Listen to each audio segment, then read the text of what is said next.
kabisa mpenzi mtazamaji, dakika 22 zinakatika baada ya saa 2. Ni asubuhi, masaa na majira ya Afrika Mashariki. Good morning from wherever you are watching this from. I'm saying this, unajua kuna watu wanatuwatch kutoka Baltimore, Maryland, USA huko hivyo kina Domika Igori, na wanasema kipindi kinaendelea kunoga, kipindi kitamu tena zaidi. Tumerejea sasa na tunazungumzia kuhusu masuala yanakuhusu wewe. I mean, it doesn't matter if you are a youth, it doesn't matter if you are an old person.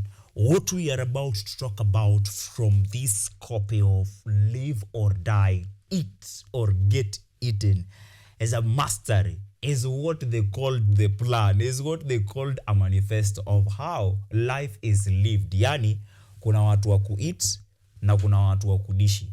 If you don't master yourself, others will master you. So tumeleta master mwenyewe. He is a tech enthusiast. He is a public health enthusiast too. And he is in school, Kenyatta University, for that public health. And he is also a writer. So in his private time, anafikiria kuhusu generations za sahi na kizazi kijacho. Ladies and gentlemen, William Otakwa. Nataka tufanye hivi mzee. Kwanza uwasalimie. You've noticed I've not told them where you come from. Let them know now who you are and where you're coming from up to the time of writing. Sindio? Usiingie kwa writing up to the time of writing. Karibu. Thank you so much, Mr. Ojwang. Mtoto wa Maria. Yeah, Kenya nae, lakini ukenya wake usiukenye Kenya. Yeah, so William Otakwa is my name. And I'm a Kenyan citizen, a writer, a public health professional, actually a student. I'm doing my final year here at KU, and I come from okay, my mother is a Kikuyu. My dad is a Luya from Kakamega. Wondering the combination shtuka, it's very, very rare. Ya Mluya na Mkamba. Ya Mluya na Mkikuyu. Si rare sana. We have people who are called miners. Na ni Waluya. I don't mind. I've seen even Mwangis. Yeah, and the interaction, intermarriages. And since there, umesema before they writing the book. Yes, in mahali unatoka. Ushaanza. Saizi ushafika huko, kuja usiguze mahali unafika kitabu. Yeah. You can talk about what inspired you to write. I went to primary school, many primary schools around Kenya. Many, juu ya utundu ama? Because of like I started with day school, and after that I went to boarding school, and after that I came to day school for my final examination. Then after that I now went to high school. High school, the Alliance High School. You've heard of it? I think no matter tunajuana. Really. The Abusherian. Let me tell you one thing. The reason I did not go to Bush, the whole world should know, is because we were poor. Really? Yes. Oh. In 2010, I was in Starehe Boys. And they told me all I have to do is get 400 and they would take me for a scholarship. Oh, really? I went from Form 3 and went to Standard 7 trying to get this 400. Ndio nikasome masomo ya bure. If I had my own cash, ningejisomea tu vizuri na niende Alliance. But later on in life, I meet friends who are close to me, who are like brothers, who are Alliance. And I feel banners. Is it the same? Badi na Ryan Ngure, we feel we are the same now, I say. Oh, really? Tukipatana na wao, there is no difference. When we are with Richard Okenye from Alliance, you won't feel like our say ni tofauti. When we are with architects like Harry Hainga from Alliance, you won't notice something different. Unasikia venye umeniambia leo vile wewe ni fan. I met someone kwa lounge huku KU, anatuambia vile yeye ni fan. Anaitwa Masharia, vile yeye ni fan wa KUTV Rise Today. And on talking, I introduced him even to my producer without even knowing him. And then he tells us, hata yeye alikuwa Bush. And then tunapatana na wewe, we've done everything yenye tunafanya, and then saizi ndio unawaambia, pia wewe ni wa Bush. Tuko msituni guys. Yeah, tuko msituni, yeah. So after there, in high school actually, is when I realized that I had the knack for writing, because I will write a lot of times, like writing, and even I remember one of the times I had a problem with my class teacher, because I started this something that was not it was not supposed to be like writing competition in class. We could write articles, we could write stories, then we read in front of the class to kutone ya nani ndo noma sasa unaona, and then ikaleta chaos, ikaleta a lot of problems in class, unaona. But then we had to follow the right channels, continued writing. But then these ideas, there were a lot of ideas, but writing itself, it began last year. Last year, now you are a public health student. Yeah. You are now going to finish your course, you are going to the community. And you feel I must go to this community with something else. Not just this Not public just health or this my tech degree. skills. Yeah. Or my Busharian skills and values. Yeah, definitely. Definitely, yeah. So why live or die? You know how Kenyans hate truth. Kenyans hate Wakenya wanachukia ukweli. Kwanza hard truths kama hizi zinakukall for you to make hard choices or decisions. Yeah. Live or die. Mkenya anaanzaga na kusikia uoga wa die. Yeah, definitely. definitely. Ku approach. Mbona una decide uandike so much heaviness, eat or get eaten? It's brutal reality of life. How fichi mbona so bold? In fact, hii brutal ziko mbili, kuna die na kuna get eaten. Hii get eaten na eating and living and dying is they are actually words that are literal, but at the same time ziko metaphorical in the sense that eating as a result of taking food and putting in your mouth, iko na deeper meaning, like winning, getting the resources, power and opportunities to get to where you want to be, to achieve your goals. Getting eaten, on the other side, is losing. You now lose, you become irrelevant, you get defeated, you get to a point whereby you are an appendage of the others, a passive object of fate. You become like hauna hope, like the fight in you imeisha, unaona. Then dying, on the other side, apart from the cessation of breath, the usual definition of dying, like everyone, like you see people dying in the society, others getting shot on the road, which is very, very brutal. You can also die while living. You have many people who are living dead. You're walking on the streets, but you're dead. Like you gave up. You don't care. You do not want to adapt. You don't want to rise to the occasion. You just like lost interest in life after all. No. You just died. It is this street kid who is the skeletons are visible. The skeleton not the bonds, that is sorry the bonds are visible. Kumbuka someone who was kupiadia hata sisi bones zinaonekana sana kwa am I a street child?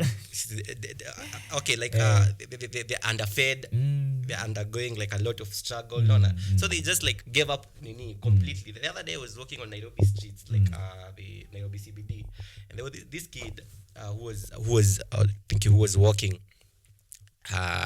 Kutembea hivi, ilikuwa nimeweka simu kwa mfuko, nilikuwa nimetembea like going this side hapo around Odeon, and then kiingiza mkono kwa mfuko karibu aende na simu yangu, unaona. But kulikuwa na mtu nyuma akaniambia take care of your phone, kiingiza ndani, unaona. So nikakaa chini nikafikiria like why are these kids doing this? Why are they doing whatever they're doing right now kwa streets, doing all these terrible things, and I came and realized these kids are as a result of something. They have parents, and these parents they reached a point, they gave up on the kids. They died actually. They stopped caring, they stopped adapting, they completely gave up. Now that is the definition of dying. Living is actually continuing with purpose, autonomy and strength, whereby you find somebody and living is not easy. It includes a lot of thriving. Living is not easy. Living is not easy. It includes a lot of struggle, a lot of thriving. living is this comrade, for their comrade who was not even for their, who has already graduated, and I may apply more than 500 jobs. Now I may pata the same reply of sorry, we are sorry to announce that like tunapatanga hii email inaanzanga na hiyo we are sorry to announce that unaona na I apply more than 500 times despite the fact that I'm qualified for that job. We regret to inform you that unfortunately but despite anaendelea kupush this mama mboga on the streets who is in the cold with a kid on the back during rainy season, sometimes even two, trying to like cut the mboga and get that 10 shillings, to feed the baby, It is this guy on the mjengo who is struggling so much to go and feed the hungry kid back home, and the wife, That is living. Living is very, very difficult. It requires a lot of strength, a lot of focus, a lot of adapting, and a lot of dedication.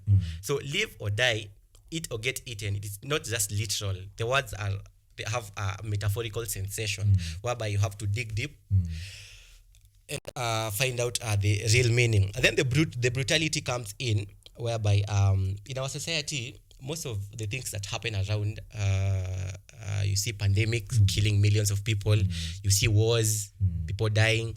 We've experienced that in 2020.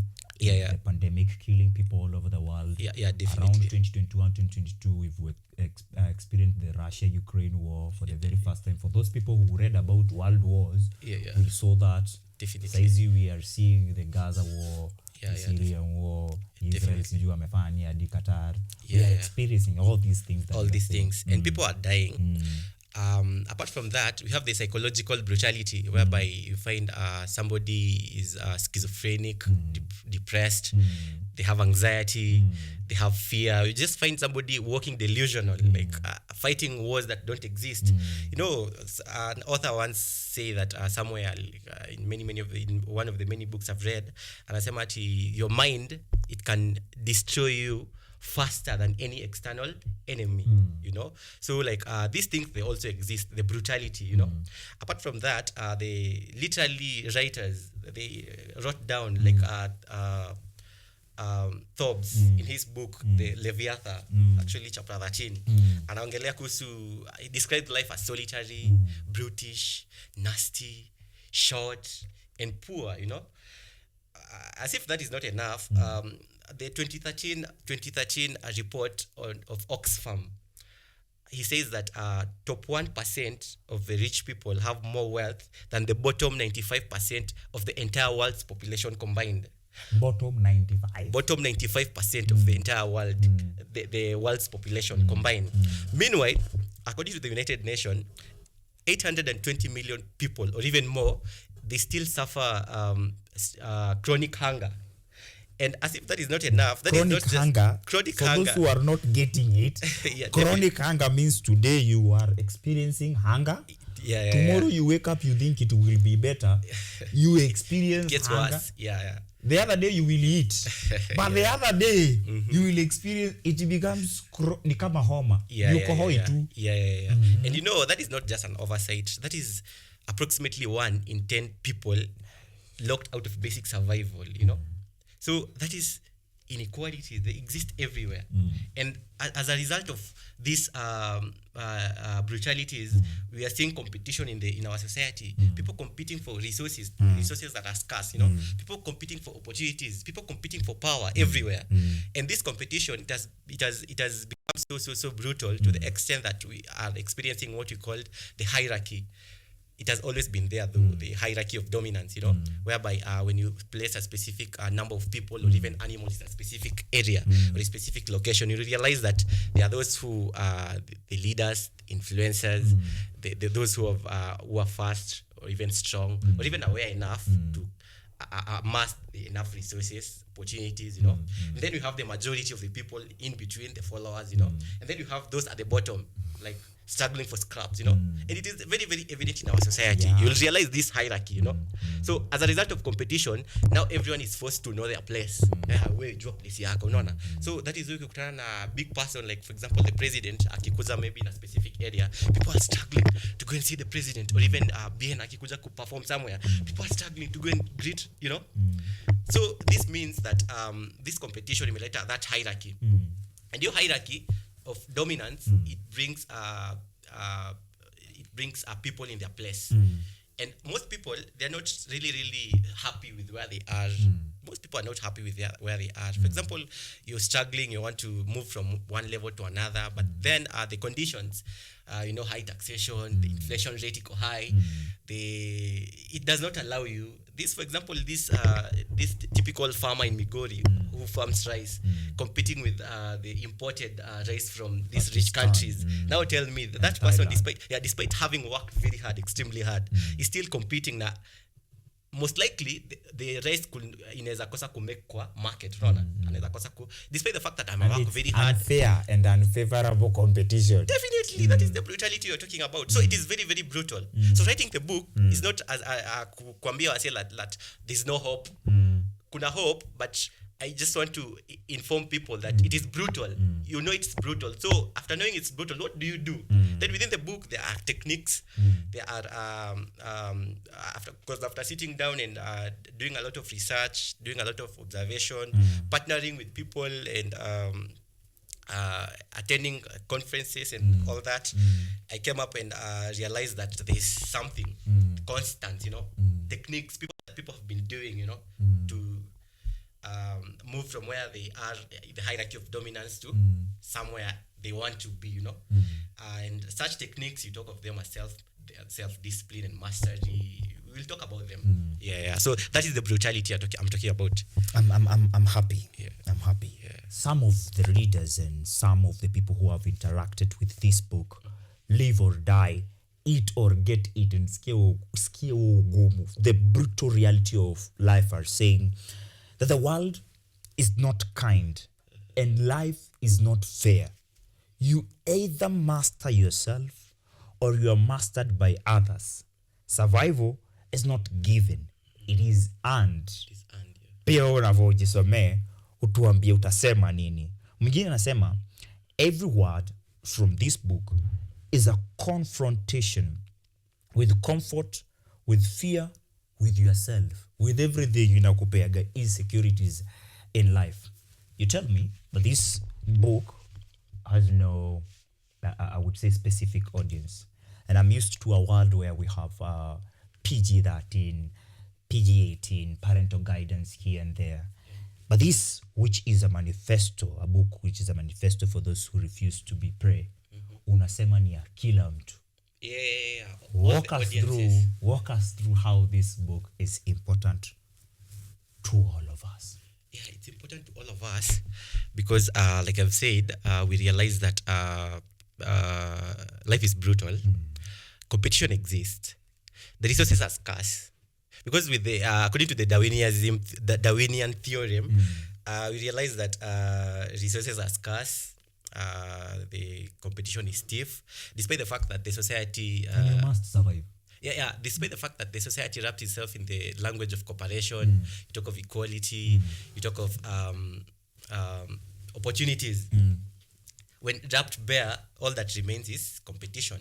And this competition, we're competing for the few resources. They're competing for your attention. They're on TikTok, on social media. They're competing for your attention. They're competing for the few resources you have, or even you're competing to get the resource or the opportunity. Few of them that exist. And with this competition, there either emerges the winner or the loser. Either the eater or the eaten. And it is actually the introduction, the entry point to living a good life in the society. So you need to understand, you need to realize that out there exist predators. There exist people who are actually wanting so much to take your position, and not just taking your position, but taking what you have, the little you have. No. Because the little that you have is not enough. It's not enough. it cannot cover everyone. So everyone needs to have wants to have a share of the little thing that you have, the little resource, the little opportunity. Take a good example. Let's say, for example, you wanted to let's say for instance you wanted to retire, maybe, or maybe take a rest, maybe go and maybe major in other ventures, maybe greener pastures, and you write a report to KUTV. You tell them, I'm no longer going to be a host of your TV. From now henceforth, I'm retiring. You leave the letter. And maybe the reason for you doing that, it could be that maybe you're being underpaid and perhaps overworked. So to end up with a complaint that I'm being overworked and underpaid at the same time. And you go leaving and, but by leaving, hapo kwa mlango, you will realize that there are hundreds and thousands of people who are coming more desperate, who are even requiring to, like, they just want that opportunity, that you're leaving, that opportunity. So the corporations or the bosses, the employers, they've realized that there's more desperation in the society, So we can just overwork and give them peanut salaries. You hear of employees complaining on the streets, coming to strike, like, oh, matulipa pesa kidogo, haki yetu, wakifanya all that, It is because of these competitions and brutalities are existing in our society. People are actually hungry. They're actually thirstier, they're actually not okay. And that is why they need to read this book to get the techniques, the evolutionary dynamics that they are required to move from where they are categorically to where they are supposed to be. And where they're supposed to be, like I said before, there's a hierarchy, the hierarchy of relevance, or you can call it dominance, where you climb from in a specific domain, because there are also different domains. There are domain of politics and power. You see, like, for example, in the domain of politics and power, you realize that countries which are more spoken than the others, you realize the superpowers like the China, United States of America, United Kingdom, Germany. I'm happy that we are counted as, Kenya is counted as a world that is well spoken. Yeah, definitely. Because right now, if you look at the things that are happening in Nepal, Bangladesh, they are saying it's the Kenyan Gen Z that inspired that kind of revolution in the whole world. Definitely, but kuna countries zingine haziongelelewi. Sisi tutoke tuanze kuziongelea. We've had our own people in Tanzania even being mistreated, some of them even being sexually harassed. As wameenda kulend a voice. Then kuna countries where hazisikilizwi hadi na zikisikilizwa ni due to negatives, maybe striking, ama doing some negative stuff, for them to be heard. And even if they are heard, inasaulikanga very very very very haraka sana, inasaulika, Then after that we have also a domain of romance and sexual market. There are specific, men and women, they compete for desirable partners. You realize that those who monopolize the attention of the opposite gender, they're actually the ones who have specific traits, because you can find a person, maybe a gentleman, he's a charming, he has money, he has physical attractiveness, those traits, those characteristics, they're the ones that maybe enable this gentleman to monopolize the attention of the females. You find a specific person, like, everyone is thirsting for him, every female. But like, why am I not, like, that is also a domain, And there's also a domain of the job market. You realize that there are those who are being employed, the others being left behind. Why are they being left and why are they being employed? So within the book, there are actually those techniques, and there are several of them. And these techniques, you pay attention to them clinically, like deeply, and with the attention that it requires, you're likely to move from where you are to where you want to be in your specific domain, because people have different domains. For example, in the filming industry, I can see the filming, photography industry, I can see people on the streets trying to take photography, but not all of them ends up being successful. There are the others who end up making more, and earning more than the others. You see, for example, in your industry, what can we categorize it? Your industry, your domain. Communication, the communication domain. There are those who are at the top, and those who are struggling at the bottom. They don't have an idea of how they can get where they want to be. We have many other domains. So if you follow these techniques, you are likely to move from one level of the hierarchy to the other in your specific domain.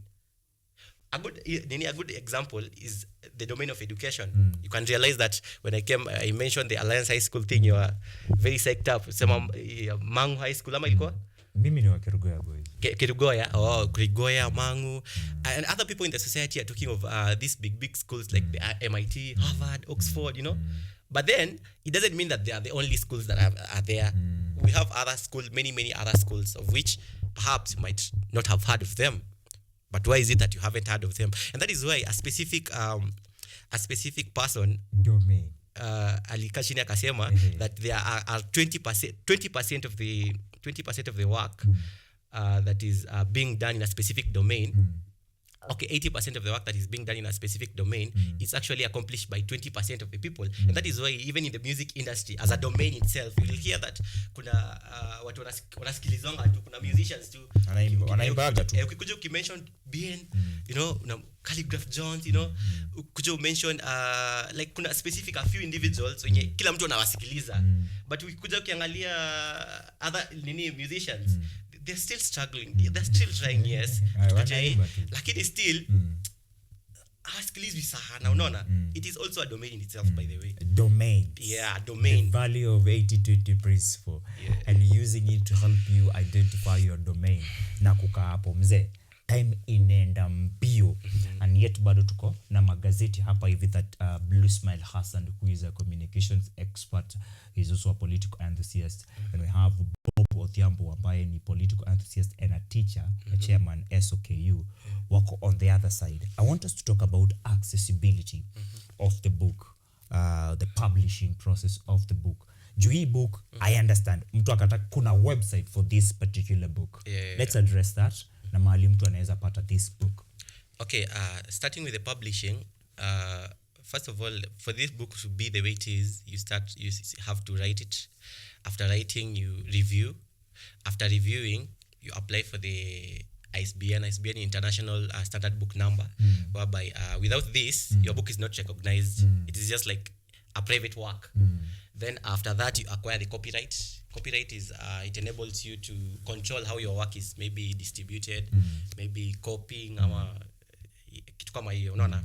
So the copywriting, ISBN. Then after that, you have to like distribute it to the online stores or even physical stores. So online stores, I uploaded it on Nuria Bookstore. It's available on Amazon. It's available on Nuria physical. Hizo ni important. Hizo details ni important, ndio nataka uende pole ndio wazishike. If you want to get this book, Live or Die, karibu niseme Live or Die in Africa. Eat or get eaten. Kunayo Nuria Bookstore, wapi kwingine huko ndo nataka places uwaambie ukienda ebook ukitaka, utakuja hapa you will get a copy, utakuja hapa you will get a soft copy, utakuja hapa you will get a hard copy. Vitu kama hizo. So thank you. Sorry. So to go slow, this book, Live or Die, Eat or Get Eaten, The Brutal Reality of Life, is available on Nuria Bookstore. Online, Nuria Online Bookstore. It's available on Amazon. You know, the Nuria is a Kenyan online bookstore, or even physical. Amazon is international. So if you, anywhere you are in the world, you can access the book through Amazon. You could just type in my name, or you even type in your the title of the book, and it calculates here. Then you either download it, or you can acquire a copy. You can find it in most of the libraries, local libraries, of which some of them, as you mentioned, ziko mingi, unaona, to save time, juu some time inasonga. And other physical bookstores. Hajafanya lines, other physical bookstores unaweza ipata. The most important thing unafaa kujua ni title and the name. Ukishajua hiyo, the website, kuna website ulikuwa umeniambia kuhusu Live or Die. Live or Die, where people can get your profile, hizo vitu. Your website actually ni may host on GitHub, the GitHub web pages. It's is it possible to write for them maybe somewhere? Do it. We will do that. The URL see like william.com, like it's the name is very long, so maybe could write it somewhere. Maybe like post for them. We will do that. Asante sana. Now we share the last wisdom that maybe si necessarily kwa kitabu. Social media handles zako pia ujapeana where they can get you, so you'll start with the social media handles. then uingie lines za kikwetu. William Otakwa, tunataka utupatie wisdom sasa from your own mother tongue and translate it. Yes, baada ya kutuambia social media handles so that we can be able to follow up on you. Some of them would like to get the link directly from you. They can do that on your socials. Mtu anaweza kuja na unampestia link hapo hivyo, si ndio? Ama pia kwa comment sections. Yeah, so on social media, I'm not that much of a giant. Just a simple person who is, even maybe my account is not known, but you could on Instagram. Instagram is eat or get eaten. The same is for Facebook. The same is for TikTok. And I'm also on GitHub. GitHub ni archetype pseudo. Yeah. And then talking about the wisdom thing, I'm not so much big on my mother tongue, but what I can, the line I can say is this Virgil. He's called Virgil, actually a great poet from the Roman Empire. He talks about death. He says that the gates of hell are open day and night. Smooth is the descent, easy is the way. Which means that death exists everywhere in the world. Every other time you open your eyes, you enter your phone, maybe on the internet, you're seeing death happening everywhere. And the death, like I said, can be literal or metaphorical. People are really giving up. Others are Death dying. doesn't necessarily mean stopping of breath or Cessation of breath. heartbeat Yeah, definitely. or, Yeah, it is. could be metaphorical. Could be metaphorical. Yeah, it's happening everywhere, and it's actually available most of the time on the menu. You like it's just easy. You just die. You just decide to give up. You just decide not to go after your dreams, go after your passions, go after your goals. You know, you just decide to like meisha hivyo. So there's nothing I can do about it, and unaachana nayo, unaona. But living is very difficult, and that is why he says the gates of hell are open day and night. Smooth is the descent, easy is the way. Yeah, that is my line. You make a choice. Yeah, you make a choice. William Otakwa, ladies and gentlemen, he is the author. Kuna kitu unasemaga kuhusu your author. Autotypical ama inatagwaje? About the Autotypical ama? Autotypical something. Kuna kitu unaekaga unaongeza typo, something typo. Lakini jua ikuji. Archetype. Archetype. Archetype ni? Archetype ama like Archetype. Archetype ni? Archetype is the authentic self, the real version. Okay, sorry. Archetype is okay, sorry. Archetype is the authentic self, the real, the one and only. For example, tunasema your archetype, you are the only version of yourself that exists. You have no other copies of you. So you are the archetype. Yeah, definitely. So Kabisa. Yeah. Ni masterclass moja noma. Na leo imetoka mpaka Bush for all those people who are coming from from Kiambu or Alliance or great schools like that. We've had that conversation. It's a conversation you can follow later on this channel ya KUTV Kenya on YouTube. Hii interview yote itakuwa cut and be uploaded separately. Saizi tunaingia break kidogo, but when we are coming back we'll be talking about the housing bribe as it is on the Standard. On the Standard bado, we'll be talking about the story that has headlined page 2 and 3. SHA staring at slow death. Healthcare in turmoil as the Director of Criminal Investigations launches a probe into 31 hospitals over fraudulent medical claims. Government insiders fear poor implementation is crippling a program once hailed as a lifeline for ordinary Kenyans. Page 2 and 3, mambo ya health tutazungumzia hapo hivyo. Also tutazungumzia kuhusu sports, how Jepchirchir, Chebet and other Kenyans are doing well. Vile kesho Tuesday Faith Kipyegon atakuwa akilead a team of 3 people from Kenya who have already qualified for the finals as a 1500 meters. She's a champion here na anasema she's not there juu yake pekee, like vile William Otakwa anatuambia si about wewe pekee. Yeye ameamua kulive, not to die, na anasema watalive wakiwa watatu. Anasema they are trying to eye gold, silver and bronze in that 1500 meters. Haya yote tutakuwa vile vile na Bob Odhiambo. Bob Odhiambo yeye ni chairperson wa Education Students Organization. Hiyo ni SOKU. Na saizi unasikia tuko wapi? Tuko pale hivyo School of Public Health hapo hivyo, tuko na William Otakwa. Ndio tunamalizia hii session, tunaingia kipindi kifupi tu cha mapumziko. Tukirejea tutakuwa katika newspaper review. Neno la mwisho na kwaheri pengine. Neno la mwisho ni the book Live or Die, Get Eaten is a self-confrontation, self-reflection, and it's a wake-up call to the people, young people, the youth, the Gen Zs. Despite the fact that I know that the reading culture is at low in our society, but you're trying to up the game, you know, like in our libraries, in our societies, book clubs, you know, you're trying to up the game when it comes to the reading, you know, like people do not read.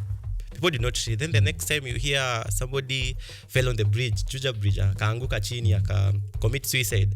People are doing terrible things out there, and the reason is because they did not reflect, they did not self-reflect, they did not go through their system and read books, open your mind, think wider, think harder, you know. So I'll encourage people to read books, not necessarily my book, juu inaweza kuwa si your genre, but just pick something and read. Reading is good. It enables you to be a thinker. It enables you to see things differently. It enables you to view the society differently. It enables you to view yourself differently, you know. So by reading, it's like you reading, you understand yourself better when you read. So I'll encourage the society, the people, the Gen Zs, instead of reading TikTok comments, just read books. Yes. Kabisa. 8:59 a.m. upping the reading culture game, upping the book club game. Read something. That's what he's saying. It's not necessarily live or die, eat or get eaten, but read something for your own personal development. Tunaingia kipindi kifupi cha mapumziko juu tumeread sana. Twende ngure.